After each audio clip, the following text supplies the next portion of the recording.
नमस्कार. आज आपल्यासमोर एक असा रिपोर्ट आहे ज्याचं नावच खूप मोठं आहे. India's financial revolution, the 2025 sector strategy report.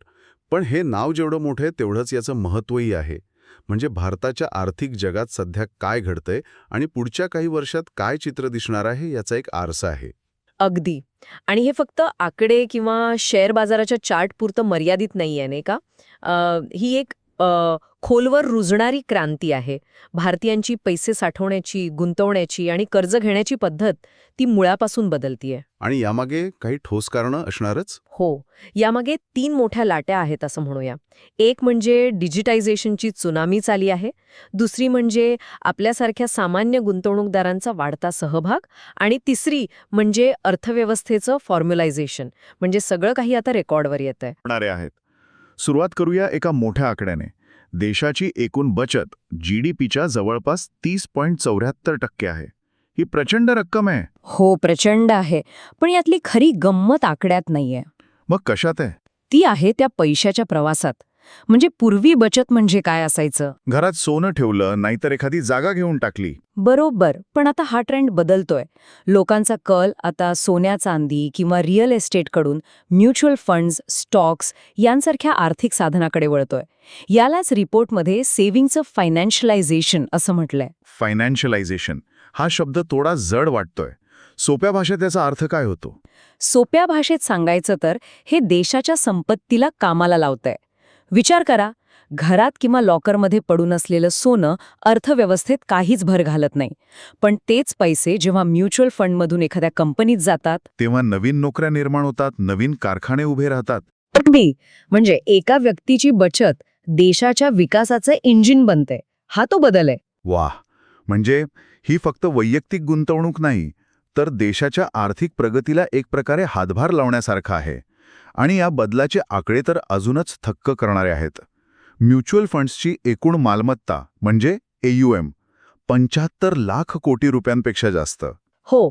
आणि 21 कोटीहून अधिक लोकांची शेअर बाजाराशी संबंधित खाती आहेत. आणि हे तर एकाच, दर महिन्याला 20 अब्जापेक्षा जास्त UPI व्यवहार होतात. 20 अब्ज. बरोबर. हे आकडे म्हणजे फक्त संख्या नाहीत. ही एका मोठ्या बदलाची लक्षणं आहेत. यालाच रिटेल मार्केटचं लोकशाहीकरण म्हणतात.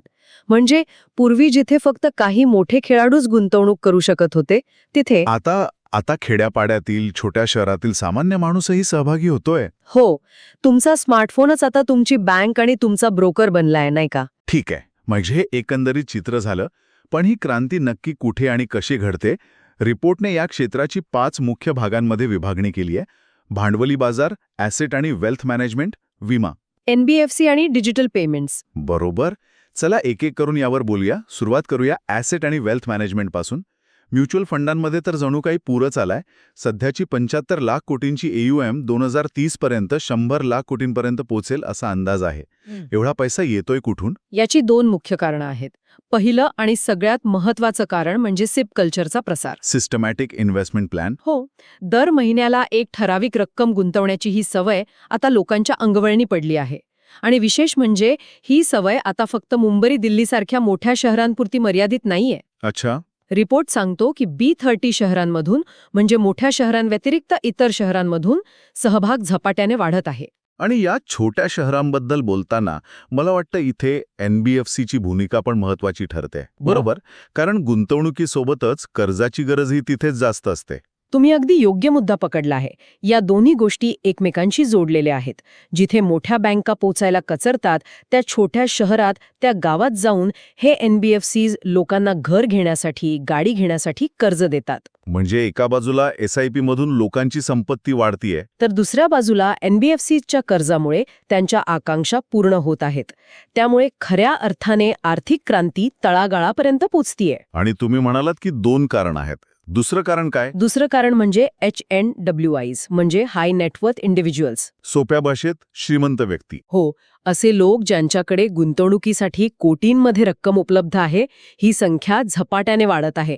आणि जेव्हा इतके पैसे बाजारात येतात, तेव्हा त्यांना फक्त गुंतवणूक नाही, तर त्या संपत्तीचं नियोजन करण्यासाठी व्यावसायिक सल्लागारांची गरज भासते. इथेच वेल्थ मॅनेजमेंट कंपन्यांची भूमिका सुरू होते. ठीक आहे. म्हणजे SIP आणि श्रीमंत गुंतवणूकदारांमुळे म्युच्युअल फंडमध्ये प्रचंड पैसा येतोय. पण हा पैसा जातो कुठे? साहजिकच भांडवली बाजारात, म्हणजेच शेअर मार्केटमध्ये. आणि तिथे तर एक वेगळंच चित्र दिसतंय. 21 कोटीहून अधिक खाती. पण रिपोर्ट म्हणतो की ही केवळ सट्टेबाजी नाही, तर बाजाराची वाढती समज आणि खोली दर्शवते. पण यातला फरक कसा ओळखायचा? इथे डेरिव्हेटिव्ह मार्केटची भूमिका समजून घेणं महत्वाचं आहे.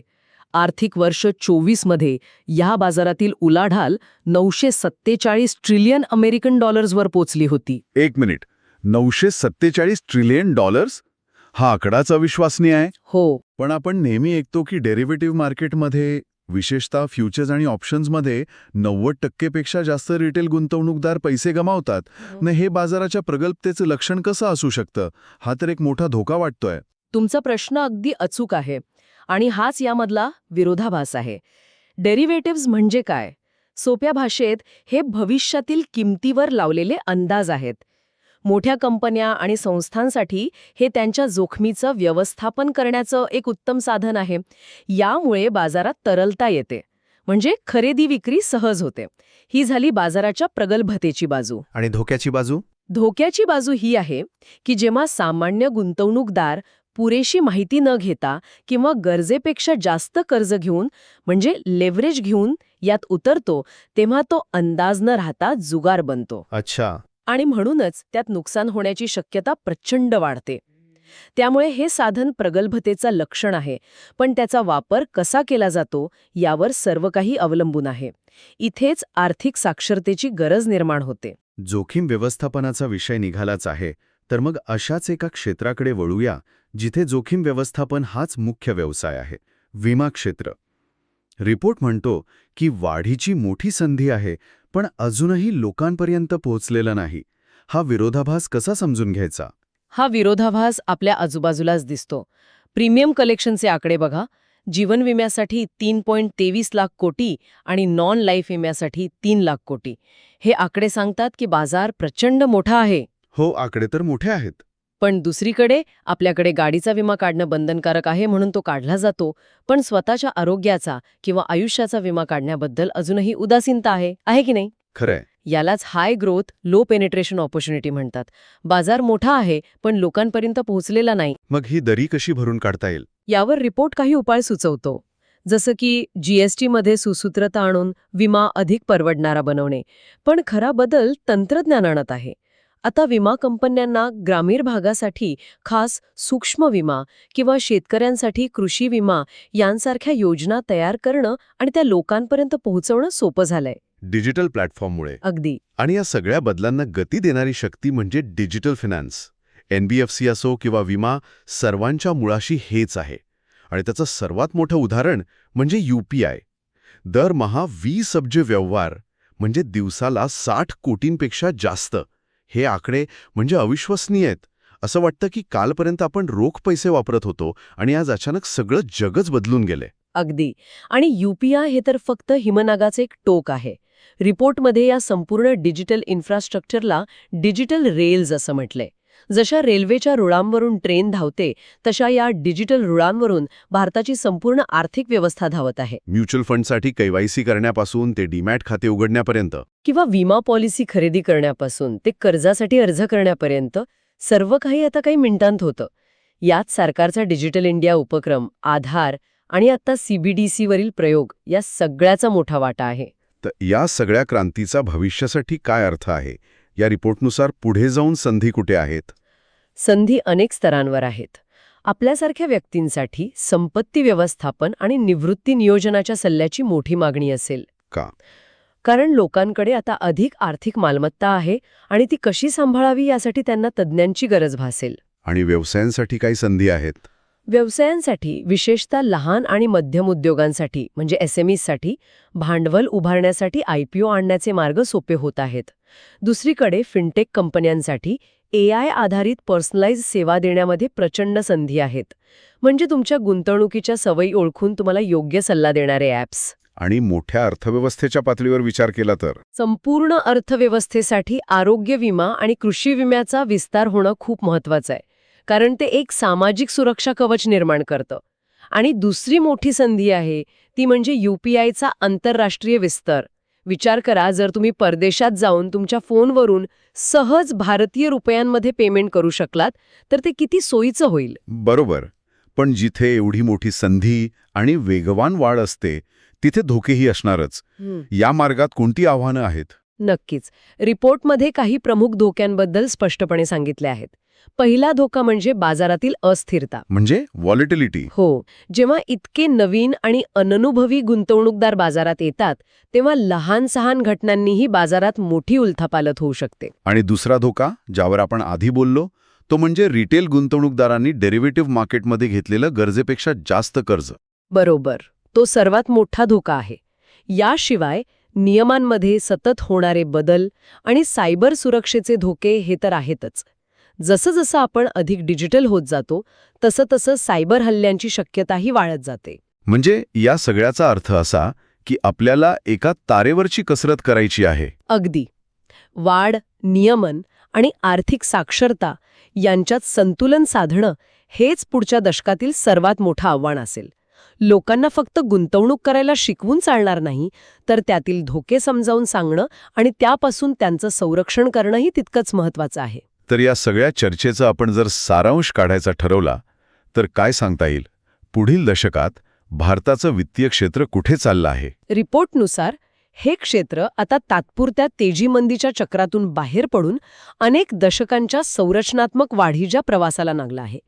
ही एक दीर्घकालीन क्रांती आहे. आणि या क्रांतीचे मुख्य स्तंभ कोणते? 5 मुख्य स्तंभ आहेत. लोकांची वाढती बचत, सामान्य गुंतवणूकदारांचा वाढता सहभाग, सरकार आणि नियामकांकडून होणाऱ्या सुधारणा, मजबूत डिजिटल इन्फ्रास्ट्रक्चर आणि देशात होणारी संपत्ती निर्मिती. हे 5 स्तंभ मिळून भारताच्या आर्थिक आधुनिकीकरणाचा पाया रचत आहेत. खरंच ही चर्चा खूपच माहितीपूर्ण होती.